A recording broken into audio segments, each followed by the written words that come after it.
So, Marion, you work for Good morning. Elan-Edelman. Yes. Who knows Elan-Edelman? Or Edelman, maybe.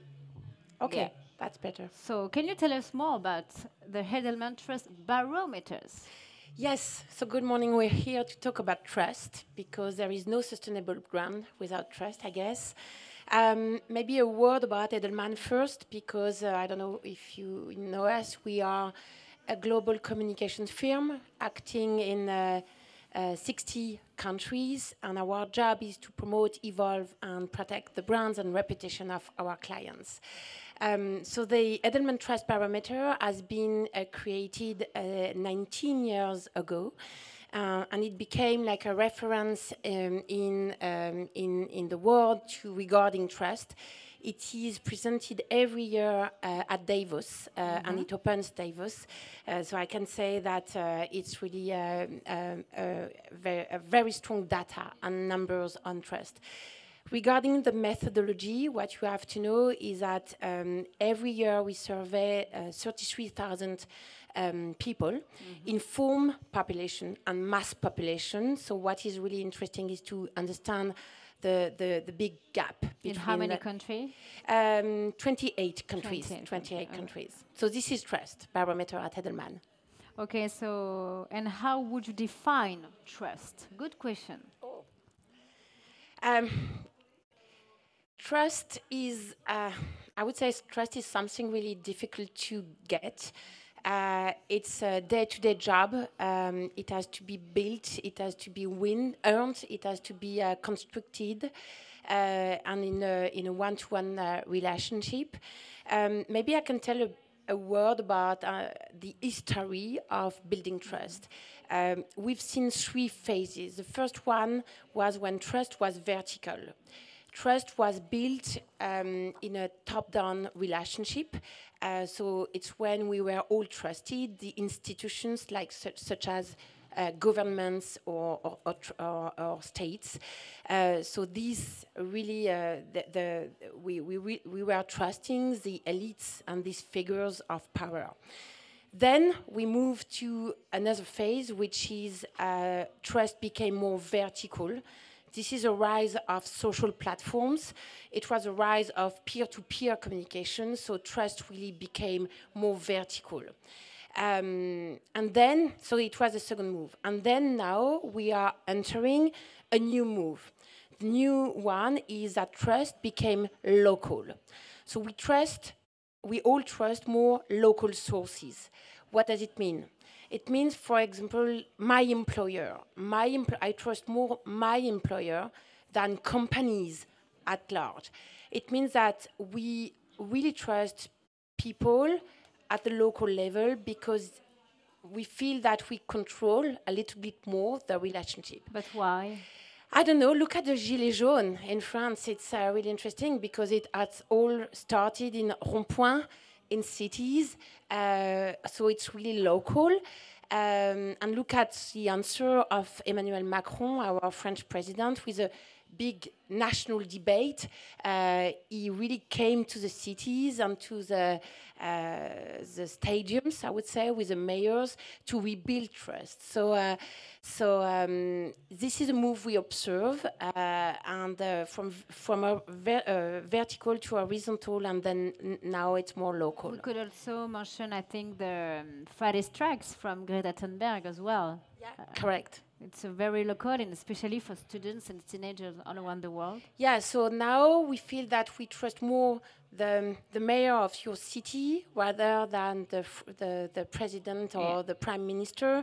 We trust more our own employer rather than companies at large. So it's something which is that companies has to take into account because everything which can be built at trust level, at a local level with production plants or factories, it's good. So the main question is, how can we build trust? This is a good question. It's a good question. And I have no secret for that, even if at Edelman we are observing trust for 19 years. But I think it's built on integrity, authenticity, and sincerity. So it means that trust, it's all about acts. It's not about words. And it's really interesting because my job is communication, and we are very good to tell stories. We are very good at telling Me stories. too. Okay, but I think, and I have good news for us, everything is changing in communication. It's more about story doing and act rather than storytelling. So it's how you prove, how you act for something, and then you tell the story about what you have done. So maybe if you want to build a sustainable brand or sustainable company, it's not about communication at all. It's about what you do and then what you can tell about On the what you field do. and Yeah. everywhere. Not greenwashing or social washing. No, No. and tomorrow about purpose bashing and washing. Yeah, so Is it can be difficult to know really when a brand's launch a campaign? How is how we could see the main purpose of them? You know, I if they think, are really yeah, but I think that the companies and all the great speakers who are attending a Sustainable Brands Conference are good examples. It's about activism. I think we are entering a new phase of activism. I know that not everyone agrees about that, but what we see in the Edelman Trust Barometer is that 76% of people who are interviewed each year are expecting from the CEOs to stand up for something, to step up and to fight for a cause. They don't want the CEOs and companies to wait for the government to impose any decision. They really want for the CEO to be some activist. And we've seen that today yesterday with Danone, today with Procter and Gamble, and so many examples. So I would say that talking is not enough. It's about the personal commitments that the CEOs take outside and inside the company. So it's not about campaign. It's about building movement and how you can create conversation to engage with your stakeholders. This is my next question. Say, I noticed that the Edelman Trust Barometers has each year a specific focus on CEOs. So what does it say this year? Or in 2018, yeah. Yeah, so this year the result was that 76% of the population is expecting the CEOs 76. to lead 76, yeah, to lead on change, to demonstrate clearly with proof points how they take personal commitments, and to take up, to wake up and not remaining silent. So silence is no more an option. And I think here at Sustainable Brand, no one is silent. So this is the good news. And it's all about activism. It's about acting, not about telling, and to have concrete action. That's why everyone is talking about purpose, because purpose, we love And it or bold. not, and being bold, but it has a one benefit, which is to engage all your stakeholders with this single sentence, which defines your purpose and explain your contribution to society. Is there a particular trend in the Edelman Trust Barometer for 2019 you would like to put the emphasis on, just for us? Yeah, we discussed that when we were preparing this talk. It's about women, because I am a woman, you are as well. And this And who won the world? woman and men as well. We need men. It's all about mixity. This year, the Edelman Trust Barometer proposed one topic, one focus, which was about women. And there is not a good fit between women and trust, which is not a good news for us, um, because we see a structural gap between trust granted by women and men, and it is much more relevant within companies. What does it mean? It means that women trust less companies than men do. So it's not a good news. It means that for CEOs, for C-suite, for execs, you need to make sure that you build programs and actions that engage women because they are difficult to convince. So I don't know why. We were very interested at the agency to understand why women trust less companies than men, because maybe we are more skeptical. I don't know. It's maybe us who are like that. Less naive, I think. I don't know. Or it's about the famous glass ceiling that we have. I don't know. But this is something which is that we need to focus, because when companies are building, for example, employee advocacy program or internal communication, there is something to consider between how you differentiate your targets, men and women. This is something. When you look at the Gilets jaunes as well, in les ronds-points, in the cities, women were very active and acting with distrust. So for the state, the French state as well, this is something to consider as well. Thank you so much, Marion. Maybe we can applaud her. Thank you. To share with us a global vision about our society. And now this is your turn. What is your question for Marion? The first one, it's always a bit difficult. Yeah, yes, thank you. A woman. Sometimes it's not a question, but perhaps my hypothesis for this gap between women and men giving their trust. I think because we have because the system has to be changed, and I think that, sorry men, but men are ruling the current system, and perhaps women, we don't recognize ourselves because we don't have our place within. So we are judging it perhaps in a more bad way, or we are more demanding because we are not part of this system. Yeah, you mean that the current system, we don't trust the current system because it's not fitted enough for us, maybe, yeah. I think everything is having the right balance between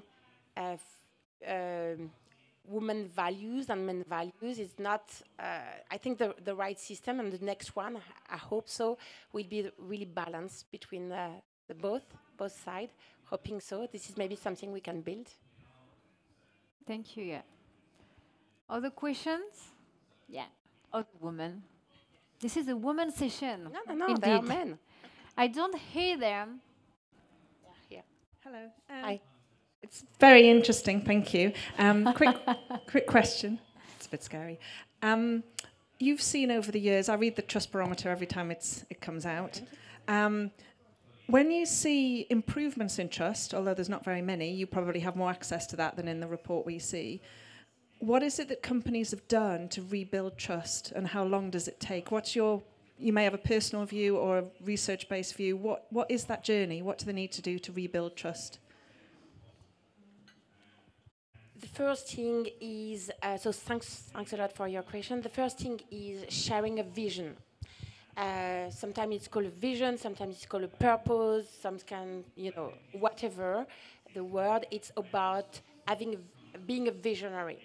And now it has shifted to actions, concrete proof points of what is your vision and what is your societal footprint. So it's less focused on you, on your company, what you do for your companies and employees, but also how you engage your employees, for example, with you to build a societal and positive footprint for society. So for me, that's why I was talking about a movement, because the companies who are created a movement and engaging everyone with them, I think this is really the new thing. That's why we are using the word activism. I don't know if this is the right one, but it means that there is something you can fight for. So it's all about that, I would say. Other question for men and women? Okay, two other more questions. Thank you very much for your insights. I wanted to know, in regards to the CEO activism piece that you mentioned, are there any cultural nuances that you see in between regions? That's kind of like my question. Yes, we do. We had interesting debates regarding the American one and the French one. For example, the B Corp movement is really well known in the US, while in France it is starting, even if we have very good examples of French B Corp companies. But we feel that, but this is something where I would love to open the discussion with you, but we understand that the American companies maybe are more activist, like Patagonia or companies like that, than the one we can see in France. So France... It's not an exception, Patagonia, because I guess I met many environmental or close commit to be a more sustainable brands. Like in H&M, you know, the 23 or no 24. Well, so tomorrow they're gonna launch a new program, new information. So all their products, we can know all the transparency in which firms, industry, the products are made. So there is, this is Sweden, but this is not only American. Yeah, I think it's a global movement. It's a global movement, I would say. Of course, there are different cultural differences. It's not about the why, it's about the how. It's how you do it, because of course you need to do it with your local specificities and your local differences. In France, we had this revolution many years ago, many decades, so maybe we are more revolutionary in the way we do it. What I observe, and we are lucky enough at Edelman to have so many clients who want to lead the movement, like Sodexo, Raise, Danone, and so many others. So I would say that it's a global movement, but let's see how it has to fit with your own culture as well. There is another question for this man, the first of the morning session. Thank you. Hello, thanks for the talk.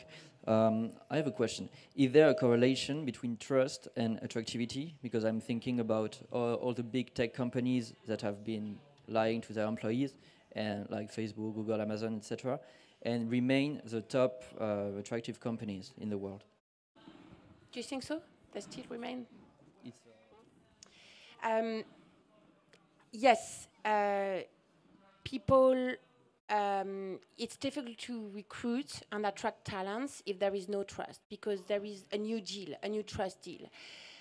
So you're right, those companies are still really attractive for young talents, but I think they are doing a lot of efforts to make sure they keep a trust deal with those targets. Look at Facebook, they are acting... they are trying or maybe developing a lot of communication and proof points to be more responsible. Airbnb as well, Google as well. So I think they are moving in the right direction. And if they are not moving fast enough, I would be very interested to understand if they are still really attractive or not for people. But right now, yeah, it's interesting. What we observe as well in the trust barometer, and this is maybe a trend we will see in the future, is that people trust more family businesses, more small businesses. It comes to the local side of trust, rather than big global companies which doesn't develop enough a local footprint. So this is something we should see in the future. Another question for Marion to finish this session. Okay, so thank you so much, Marion, to be a hot sitter for the second days. Thank you.